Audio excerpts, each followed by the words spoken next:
ಪ್ರಯಾಣಿಕರ ಹಿತ ಇಂಪಾರ್ಟೆಂಟ್. ಕೇಂದ್ರ ಸರ್ಕಾರದ ಪಾಲನೆ ಕೂಡ ರಾಜ್ಯ ಸರ್ಕಾರ ಜವಾಬ್ದಾರಿ ಕೂಡ ಇದೆ. ಮೆಟ್ರೋ ಅಲ್ಲಿ ಸಹಭಾಗಿತ್ವ ರಾಜ್ಯ ಸರ್ಕಾರ ಮತ್ತು ಕೇಂದ್ರ ಸರ್ಕಾರ. ಈಗ ಮೆಟ್ರೋ ಮಾಡಿರೋ ಉದ್ದೇಶ ಈ ಅರ್ಬನ್ ಬ್ಯಾಂಗ್ಳೂರ್ ಏನಿದೆ ಅದನ್ನ ನಾವು ಡಿಕಂಜೆಸ್ಟ್ ಮಾಡಬೇಕು ಹೀಗಾಗಿ ಮೆಟ್ರೋ ಇರುವಂತ. ಈ ಬಟ್ ಮೆಟ್ರೋದಲ್ಲಿನೂ ಕೂಡ ನಾವು ಪಬ್ಲಿಕ್ ಟ್ರಾನ್ಸ್ಪೋರ್ಟ್ ಅಲ್ಲಿ ಕೂಡ ನಾವು ದರ ಏರಿಕೆ ಮಾಡಿದ್ರೆ ಮತ್ತೆ ವಾಹನ ಹೊಂದುವುದು ಮತ್ತು ಮೆಟ್ರೋ ಇದು ಮಾಡೋದು ಎರಡು ಒಂದೇ ಆಗುತ್ತೆ. ಹೀಗಾಗಿ ಮುಖ್ಯಮಂತ್ರಿಗಳು ಸರಿಯಾದಂತ ನಿರ್ಣಯ ತೆಗೆದುಕೊಂಡಿದ್ದಾರೆ. ಮುಖ್ಯಮಂತ್ರಿಗಳು ಪರಿಶೀಲನೆ ಮಾಡ್ತಾರೆ, ಮಾಡಲೇಬೇಕಾದನ್ನ ಮಾಡಿ ಕೇಂದ್ರ ಸರ್ಕಾರ ರಾಜ್ಯ ಸರ್ಕಾರಕೊಂಡು ಇವತ್ತು ಈ ಮೆಟ್ರೋ ದರವನ್ನು ಇಳಿಸಿದ್ರೆ ಅದು ಜನಸಾಮಾನ್ಯರಿಗೆ ವಿಶೇಷವಾಗಿ ಕೆಲಸ ಮಾಡುವಂತ ಜನರಿಗೆ ಎಲ್ಲರೂ ಕೂಡ ಮತ್ತೆ ಈ ಒತ್ತಡ ನಾವು ಬೆಂಗಳೂರು ಮೇಲೆ ಒತ್ತಡ ಹಾಕ್ತೀವಿ. ಬೆಂಗಳೂರು ಒತ್ತಡ ಕಡಿಮೆ ಆಗಬೇಕಂದ್ರೆ metro, suburban railway, peripheral ring road ಇವೆಲ್ಲ ಇನ್ಫ್ರಾಸ್ಟ್ರಕ್ಚರ್ ಕೂಡ ಆಗ್ಬೇಕಾಗ್ತದೆ. ಹೀಗಾಗಿ ಮುಖ್ಯಮಂತ್ರಿಗಳು ಸರಿಯಾಗಿ ಒತ್ತಾಯ ಮಾಡಿದ್ದಾರೆ. ನಾವು ಒಳ್ಳೆ ನಿರ್ಧಾರ. ಸರ್, ತೇಜಸ್ವಿ ಸೂರ್ಯ ಅವರು ರಾಜ್ಯ ಸರ್ಕಾರದ ವಿರುದ್ಧ ಆರೋಪವನ್ನು ಮಾಡ್ತಿದ್ದಾರೆ ಮೆಟ್ರೋ ಏರಿಕೆ ನೋಡಿ, ಅದು ಖುದ್ದು ಚರ್ಚೆ ಮಾಡ್ಬೇಕಾಗ್ತದೆ.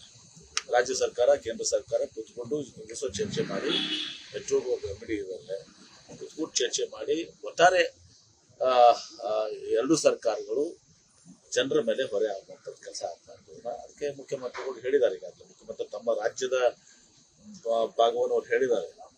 ಇದಾದ್ಮೇಲೂ ಕೂಡ ತೇಜಸ್ವಿ ಸೂರ್ಯ ಅವರು ರಾಜಕಾರಣ ಮಾಡ್ಬೇಕಾಗಿದ್ರೆ ಅವರು ಇವ್ರು ಏನು ಮುಖ್ಯಮಂತ್ರಿಗಳು ಮಾಡಿದ ಅದನ್ನ ತೇಜಸ್ವಿ ಸೂರ್ಯನೂ ಕೂಡ ಮಾಡ್ಲಿ. ಅವ್ರು ಹೇಳ್ತಾ ಇರೋದು ಕೇಂದ್ರ ಪತ್ರ ಬರೀದಿಲ್ಲ ರಾಜ್ಯ ಸರ್ಕಾರ, ಕಡಿಮೆ ಮಾಡುತ್ತೆ ಕೇಂದ್ರ ಸರ್ಕಾರ. ಹೌದಾ ಮಾಡಿದ್ದೆ. ಈಗ ಪತ್ರ ಬರೀದ್ರಲ್ಲೇ ಇದಿರಲ್ಲ ನೀವು. ಮುಖ್ಯಮಂತ್ರಿಗಳು ಹೇಳಿಕೆ ಕೊಟ್ಟೆ, ಮುಖ್ಯಮಂತ್ರಿ ಹೇಳಿಕೆ ಕೊಟ್ಟ ಮೇಲೆ ಇಟ್ ಇಸ್ ಅಫಿಷಿಯಲ್.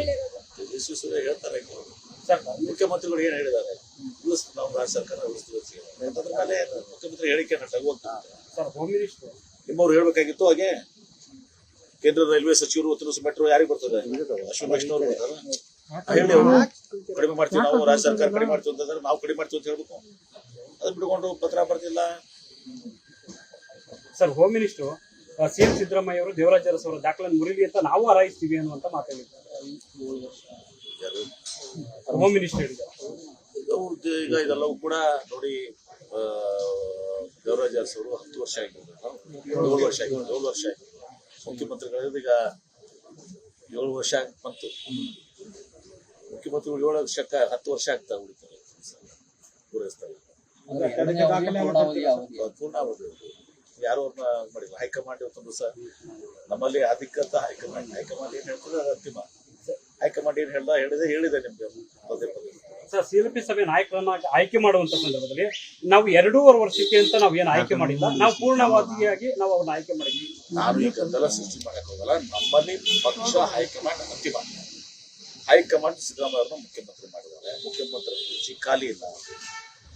ಮುಖ್ಯಮಂತ್ರಿಗಳು ತಮ್ಮ ಪೂರ್ಣಾವಧಿಯನ್ನ ಪೂರೈಸ್ತಾರೆ, ಮತ್ತೆ ಅವರ ನೇತೃತ್ವದಲ್ಲಿ ಚುನಾವಣೆ ಆಗ್ತದೆ, ಮತ್ತೆ ನಾವು ಅಧಿಕಾರಕ್ಕೆ ಬರ್ತೀವಿ. ಕನ್ನಡಿಗರ ಮೆಚ್ಚಿನ ನಿಮ್ಮ ನ್ಯೂಸ್ 18 ಕನ್ನಡ ಈಗ ವಾಟ್ಸ್ಆಪ್ನಲ್ಲಿಯೂ ಲಭ್ಯ. ಕರ್ನಾಟಕ ಮತ್ತು ದೇಶ ವಿದೇಶದ 360 ಡಿಗ್ರಿ ಸುದ್ದಿ ವಿವರವನ್ನ ನೀವು ನಿಮ್ಮ ಕೈ ಬೆರಳುಗಳಲ್ಲಿಯೇ ಪಡೆಯೋದಿಕ್ಕೆ ಈ QR ಕೋಡ್ ಅನ್ನ ಸ್ಕ್ಯಾನ್ ಮಾಡಿ. ನಮ್ಮ ಚಾನೆಲ್ ಅನ್ನ ಫಾಲೋ ಮಾಡಿ, ನೋಟಿಫಿಕೇಶನ್ ಆನ್ ಮಾಡಿ.